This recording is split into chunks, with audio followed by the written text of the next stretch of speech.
I'm able, as the former president of the Illinois AFL-CIO, to talk about the 8 years that Barack Obama was a state legislator. Before he came to the state senate, he worked with the steel workers and those who were laid off from plants. And he said to me one day in the state capitol, "Margaret, I know how important a union card is." But I said, "How come?" And he said, "Because the difference when I was in community organizing between having a union card and not meant you had the solidarity of your brothers and sisters to help you find another job, get some training, work out your problems." That didn't happen for the other folks. Barack Obama cares about workers and their families in so many ways. I'm voting for Obama. Obama. Obama. Well, first I was with Hillary Clinton. She was my first choice, but it was no problem getting behind Obama. I'm going to vote for Barack Obama because I think he will help the middle-class people and put people back to work in this country. He wants to modernize healthcare. He wants to have stricter rules with NAFTA. I like the fact that he's a Christian, I'm a Christian. I know Obama gets working people.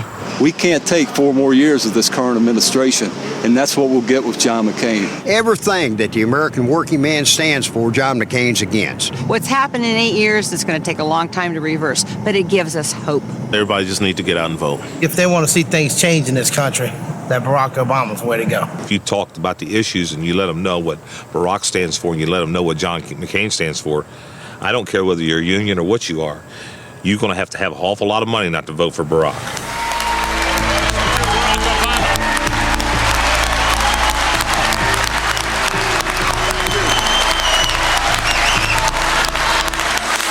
Imagine a president whose life story is like so many of your own, who knows what it's like to go to college on student loans or to see a mother get sick and worry that maybe she can't pay the bills. Imagine an America where our politics is not based on fear, but is based on hope. I've spoken with union members and working Americans all across this country, small towns and big cities, in living rooms and VFW halls, in coffee shops, at plants and farms and factories. There's one thing I've found in common.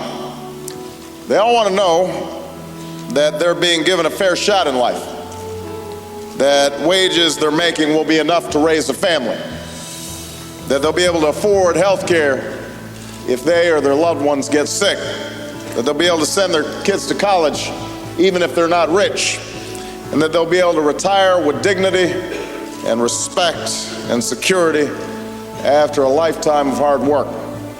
They're common hopes and modest dreams. But for a long time, they've been out of the reach of too many families here in America. I know something about this.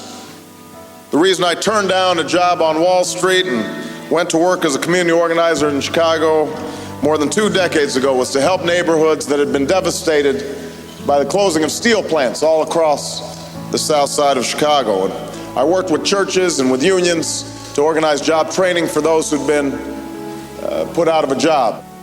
And it taught me the most valuable lesson in my life, that ordinary people can do extraordinary things when they're given a chance, and that change doesn't happen from the top down. Change happens from the bottom up because we mobilize the American people to bring about change.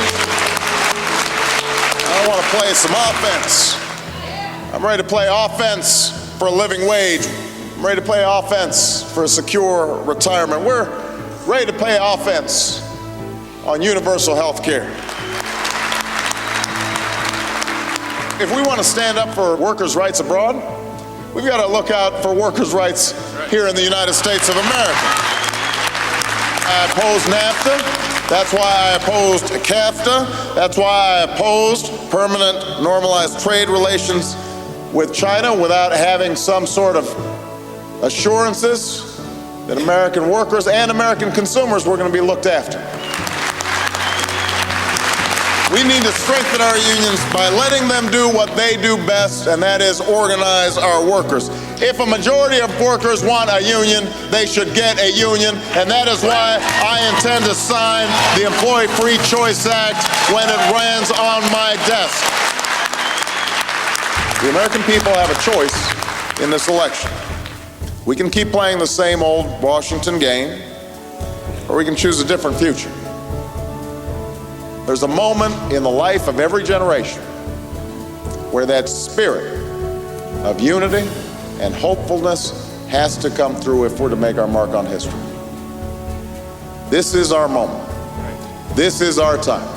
And if you will march with me, if you will organize with me, if you will vote for me, then I promise you this, you and I together, we are going to change this country. We are going to change the world. Thank you very much, everybody. God bless you. Thank you.